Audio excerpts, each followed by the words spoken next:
E, Léo, sem dúvida, eu estou totalmente alinhado. Eu dei o exemplo aqui de, né, Amazon, lojas americanas, mas também pode ser um sebo, pode ser um brechó, né? Não precisa ser nesses modelos que a gente está acostumado. A gente pode, né, experienciar tanta coisa diferente daquilo que a gente vive.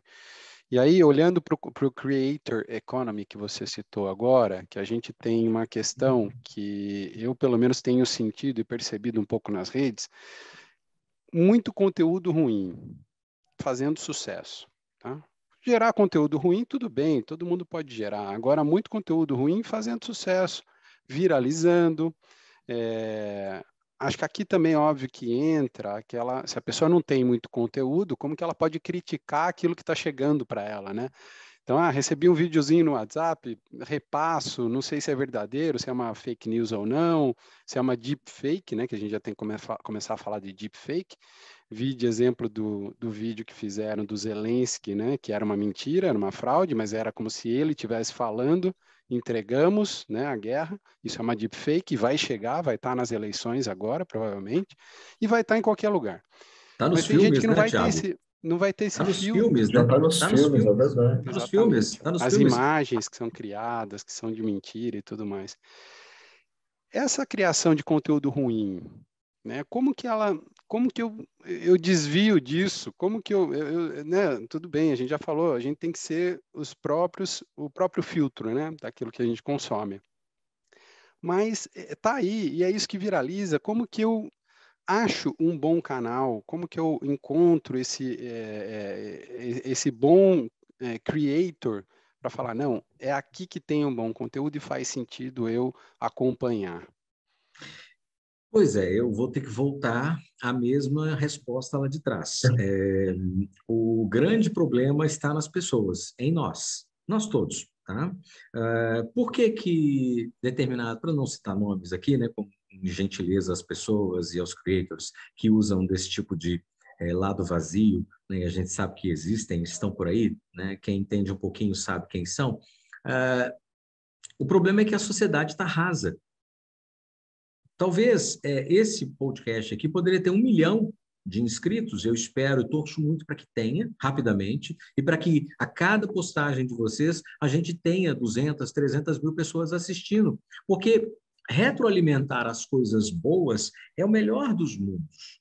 Eu, particularmente, como parte da Creator Economy e como uma Media Tech, eu tenho que trabalhar com 2 pesos. O meu primeiro peso é o seguinte: eu preciso ganhar dinheiro, eu preciso construir uma métrica adequada, eu preciso ter big numbers de views, inscritos, watch time e receita.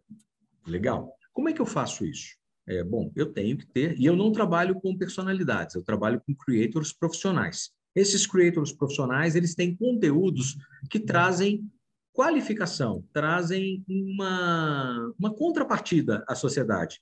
Agora, essa contrapartida, ela precisa estar, muitas das vezes, ou algumas das vezes, maquiada em cima de processos mais softs, sabe? Mais leves, que estejam dentro da realidade daquilo que se quer comprar.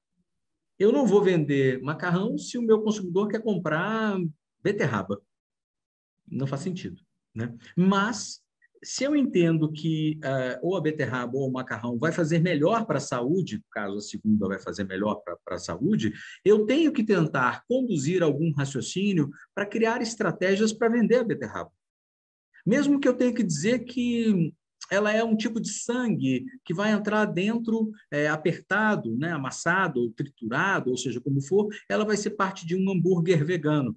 E o sangue do hambúrguer vegano é da beterraba, né? Ou seja, então eu preciso dar um tom e o cara vai comer um hambúrguer vegano, vai escorrer um sanguinho ali e fala, uau, estou comendo sangue, né? O sangue da carne, eu gosto muito disso.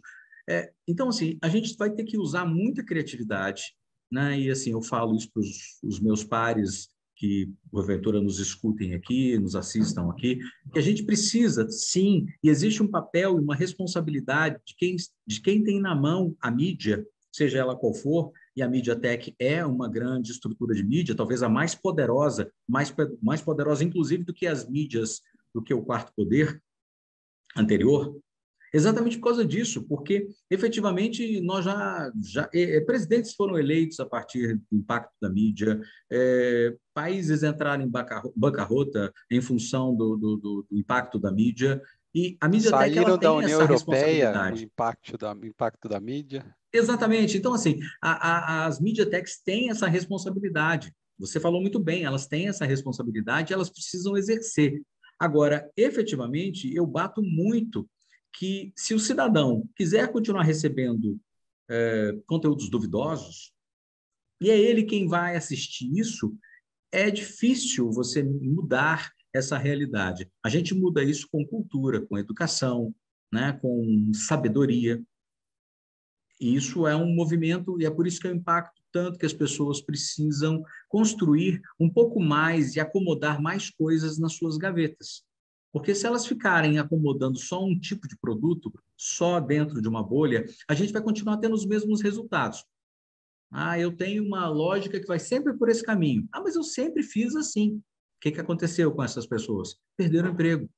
Por quê? Porque a economia mudou, porque a forma de contratar mudou, porque o tipo de demanda que você precisa de um colaborador é outra, que a forma de tratar o colaborador mudou, porque as diversidades aumentaram, porque os assuntos começaram a ser expostos. Tem muita coisa boa, tá, que está acontecendo nesse movimento de expansão e dos 15 minutos de fama, que já viraram muito mais do que 15, né? Mas, efetivamente, nós entendemos que existe também, gente, eu tenho uma crença de que, óbvio, a gente precisa continuar batendo na tecla de que as pessoas precisam ler mais, estudar mais, conhecer mais, diversificar mais o seu conteúdo, ainda que elas queiram saber em determinados momentos de coisas mais específicas, elas precisam ser mais generalistas. A gente vai ganhar muito com isso.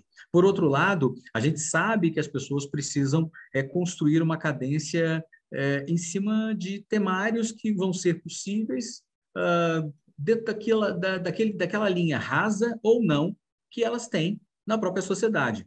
Pais e mães influenciam? Sim, estamos com problema nessa área.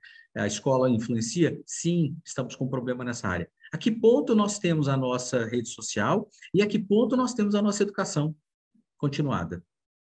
Tem um abismo de diferença, né? Os nossos filhos aprendem coisas na escola que já morreram, que não vão fazer sentido. Não faz sentido metade daquilo que é ensinado nas escolas públicas e particulares do nosso país. Há que se pensar num movimento muito rápido de transformação, assim como a Coreia do Sul fez, assim como o Japão fez, assim como a Estônia fez, assim como outros países do mundo fizeram, porque é exatamente o movimento pela educação, pelo conhecimento. É isso que vai nos trazer a grande bagagem para a gente parar de consumir a piece of something. E Infelizmente, sabendo que essa educação leva 20, 30, 40 anos, né, para gerar resultado. a virada é Isso de é um no mínimo projeto 10 anos. país, né? A gente A precisa virada é de fazer. no mínimo 10 anos. A virada é de no mínimo 10 anos. Os impactos começam a surtir efeito no mínimo 10 anos. Mas se não começar hoje, vai começar daqui a 10 anos. Se não começar Exatamente. daqui a 10 anos, vai começar daqui a 20 Antes anos. tarde do que mais tarde. Tem que começar. Antes tarde do que mais tarde. Tem que começar. Tem que começar. E esse é um movimento extremamente importante que o poder público precisa fazer, porque nós estamos sendo governados de uma forma também muito envelhecida. Nós estamos falando de processos patriarcais, de processos ligados a Brasil colônia, a movimentos onde os políticos são conduzidos como se reis fossem.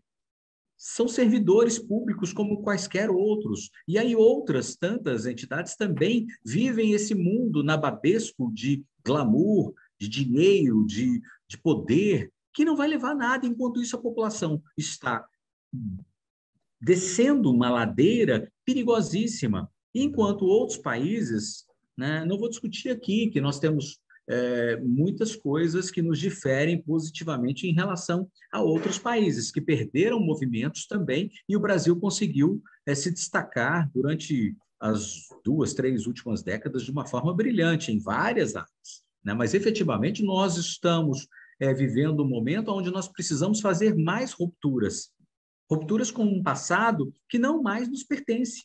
E essas rupturas vão nos trazer para um futuro tecnológico. E o futuro tecnológico está na educação e não na tecnologia.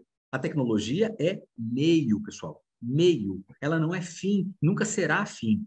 Ela é meio para fazer alguma coisa. Agora, se o meio para fazer alguma coisa se torna o fim, aí qualquer tipo de conteúdo, qualquer tipo de palavra, qualquer tipo de gesto ou ação vai representar uma migração de um bando para lado A e lado B. E isso não vai ser bom, não vai levar a um lugar sério. Então, nós precisamos de muita honestidade para nós mesmos e para com os outros, para entender que só se faz mudança pela cultura, pela educação. E aí eu volto à Creator Economy, porque uma figura de criativos, ela tem uma responsabilidade, como nós já falamos lá atrás, muito grande. Os criativos precisam também trazer essas pautas para dentro de si e construir para com os seus, para com essas tribos, a responsabilidade é enorme deles também, porque eles hoje são a ponta de lança. E falar sobre qualquer coisa que seja só fugaz vai nos levar a resultados também nada agradáveis. Lembrando, Coreia do Sul, Estônia, Japão, e tem outros países que a gente pode colocar da Europa que estão fazendo essa revolução. Essa revolução pela educação é uma das nossas grandes armas e ela precisa começar já. Você está falando, às vezes as pessoas podem começar a ouvir isso e falar, gente, que desespero, né? Que cenário ruim, mas na verdade acho que a gente tem que olhar como uma grande oportunidade e olhar esses países que de alguma maneira trilharam um caminho diferente. Concordo plenamente com você, acho que o processo de educação no sentido de conhecimento hoje das escolas ainda está muito complexo. As crianças saem da escola, vão para o YouTube, no YouTube tem mais informação, além da informação, e até para questionar o professor que não sabe. Então, é bem complexo isso.